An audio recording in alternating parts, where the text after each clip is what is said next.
नमस्कार दोस्तों, आज हम बात करेंगे different type of electric vehicles के बारे में।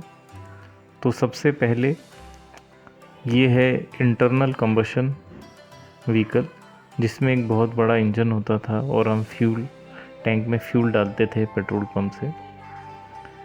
जो इंटरनल कंबशन इंजन है वो CO पैदा करता है, जिससे ग्लोबल वार्मिंग होती है और हमारे ग्लेशियर पिघल रहे हैं। ये पर्टिकुलर मैटर भी पैदा करता है, जिससे हमारे स्वास्थ्य में बहुत ज़्यादा फ़र्क पड़ता है। लंग्स की प्रॉब्लम, आइज़ में ईचिंग की प्रॉब्लम, काफ़ी सारी इससे समस्याएं पैदा होती हैं। जो हम फ्यूल यूज़ करते हैं उसमें हम 75% एनर्जी को लॉस कर देते हैं। इसमें नॉइज़ पॉल्यूशन बहुत ज़्यादा होता है और जो इंजन है वो बहुत बड़ा होता है और एक्सपेंसिव होता है, और इसमें इतनी सारी हीट पैदा होती है जिसके कारण ये मेंटेनेंस बहुत ज़्यादा मांगता है। ये जो रिन्यूएबल एनर्जी है, अगर हम बायोफ्यूल की बात करें तो ये भी रिन्यूएबल एनर्जी में आता है। पर अगर हम इलेक्ट्रिक व्हीकल के कंपेयर में देखें इसको, तो जो सन से हमें एनर्जी मिल रही है, सोलर पैनल के थ्रू हम 20% एनर्जी को हम कन्वर्ट कर पाते हैं, और जब हम इसको ट्रांसपोर्ट और चार्जिंग स्टेशन तक पहुंचाते हैं तब ये 17% ही बच पाती है। और हमारी जो इलेक्ट्रिक व्हीकल है चार्जिंग होने के बाद 14% ही यूज़ कर पाती है। तो एनर्जी जो कन्वर्ट हो रही है इलेक्ट्रिक व्हीकल में वो सिर्फ 14% है।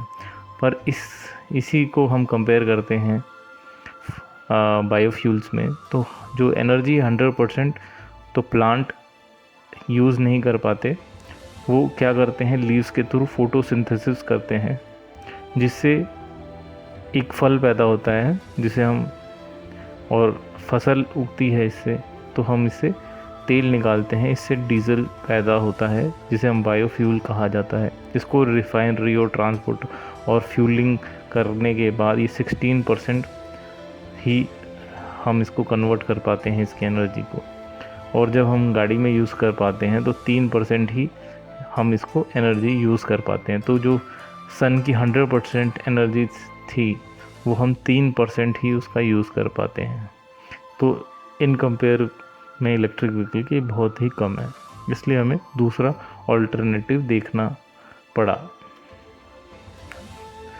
ये हमारी हाइब्रिड व्हीकल है, जिसमें हमने इंजन भी लगाया है और एक बैटरी पैक और मोटर लगाए हैं।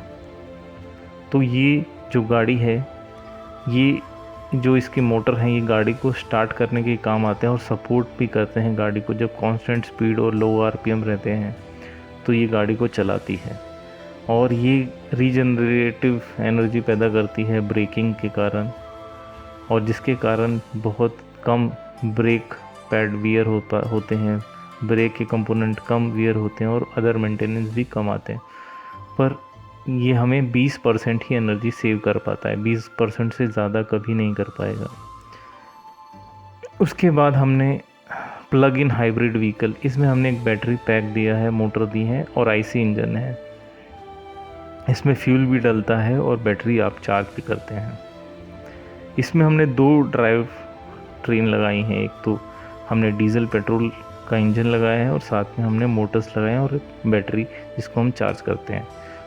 तो इसमें दोनों चीज़ को कॉम्पनसेट करने के लिए हम ज़्यादा बड़ी बैटरी नहीं लगा सकते, तो इससे इसकी जो रेंज है वो बहुत कम है। रेंज 100 किलोमीटर से भी कम है, और इसकी जो एनर्जी है वो, जो अगर आप लॉन्ग डिस्टेंस में जाएंगे 500 किलोमीटर, तो 100 किलोमीटर ही आप चला पाएंगे, बाकी आपको 400 में आपको डीजल पेट्रोल यूज़ करना पड़ेगा। तो इसमें जो सबसे डिसएडवांटेज ये है कि इसमें 2 ड्राइव ट्रेन आपने लगाई है, इससे कॉस्ट और मेंटेनेंस ज़्यादा बढ़ता है, और इसकी एनर्जी और एमिशन सेविंग भी कम है इलेक्ट्रिक व्हीकल के।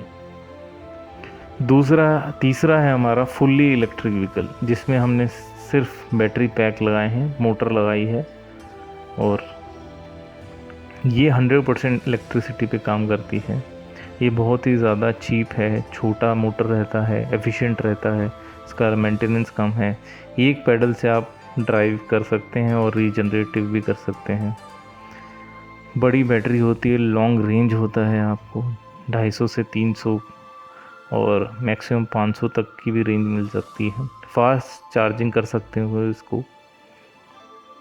अगर हम बात करें, इसको कंपेयर करें फुली इलेक्ट्रिक व्हीकल को गैसोलीन इंजन से, तो जो गैसोलीन इंजन है आज की डेट में और इलेक्ट्रिक व्हीकल हैं जो 2000 में, तो हमारा जो गैसोलीन इंजन की गाड़ी है वो 11 लाख में ड्राइव ट्रेन मिल जाती है हमें। बैटरी नहीं होती, ज़ीरो कॉस्टिंग आती है और फ्यूल और चार्जिंग में आप 12 से 30 लाख खर्च करते हैं। मेंटेनेंस में आप 13 लाख के आसपास खर्चा कर देते हैं। तो जो लास्ट में जो आप खर्चा करते हैं वो 37 लाख से 54 लाख के आसपास खर्चा कर लेते हैं। अगर आप कंपेयर करें 2000 में इलेक्ट्रिक व्हीकल को, 3 लाख की इसकी ड्राइव ट्रेन थी, बैटरी 74 लाख की थी और जो इसको चार्जिंग में 5 से 7 लाख का खर्चा आता है, 8 लाख मेंटेनेंस में लग जाते हैं। तो आपको 2000 की इलेक्ट्रिक व्हीकल 45 से 70 लाख के आसपास का नुकसान देके जाती है। पर अगर आप बात करें 2030, 25-30 की गाड़ी इलेक्ट्रिक व्हीकल में 1 लाख की इसकी ड्राइव ट्रेन, बैटरी आपकी दिन प्रतिदिन कॉस्ट कम होती जा रही, तो आपको 7 लाख में बैटरी पैक मिल जाएगा भविष्य में। चार्जिंग में 5 से 7 लाख का खर्चा हुआ। मेंटेनेंस, क्योंकि इतनी डेवलपमेंट है, कंपोनेंट इतने कम होते जा रहे हैं, तो 4 लाख आपको मेंटेनेंस का लगेगा। तो आप देखेंगे कि आप 14 से 34 लाख एडवांटेज में रहेंगे फुल्ली इलेक्ट्रिक व्हीकल में। और ख़ास बात यह है कि ये एमिशन भी पैदा नहीं करती। अगर हम बात करें, सबसे ज़्यादा डीजल खर्च होता है रिन्यूएबल एनर्जी का, जो नॉन रिन्यूएबल एनर्जी है हमारी पेट्रोल डीजल, वो सबसे ज़्यादा जो वेस्ट होते हैं वो ट्रक्स में आते हैं। ट्रक्स का माइलेज भी कम होता है, गाड़ियाँ भी बहुत ज़्यादा होती हैं क्योंकि हम लैंड ट्रांसपोर्ट से बहुत ज़्यादा माल लेके जाते हैं। ये आप जो गाड़ी देख रहे हैं टेस्ला सेमी की तरह है गाड़ी। ये इसको चलाने के लिए आपको बड़ी बैटरी लगानी पड़ेगी और पर ये क्या है कि आप डीजल के कंपेयर में बात करें तो ये बहुत ज़्यादा कॉस्ट सेविंग होगा और जो टीओसी इसका है बहुत ज़्यादा लोग इसको पसंद करेंगे। जब आप इसकी कैलकुलेशन निकालेंगे तो टीओसी इसके बहुत ज़्यादा बड़े होंगे और मेरा मानना है कि कार से ज़्यादा लोग इलेक्ट्रिक ट्रक को अडॉप्ट करने वाले हैं फ्यूचर में, क्योंकि इनके जो टीओसी हैं बहुत कम होंगे।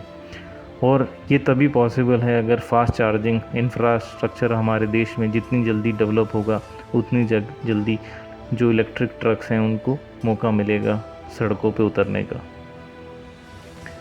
अगला जो गाड़ी है वो है फ्यूल सेल की, हाइड्रोजन फ्यूल सेल की इलेक्ट्रिक व्हीकल। इसमें 2 सेल होते हैं, एक होता है ऑक्सीजन का सिलेंडर और एक होता है हाइड्रोजन का सिलेंडर, और एक सेल होता है जिसमें ये इंजेक्ट किए जाते हैं।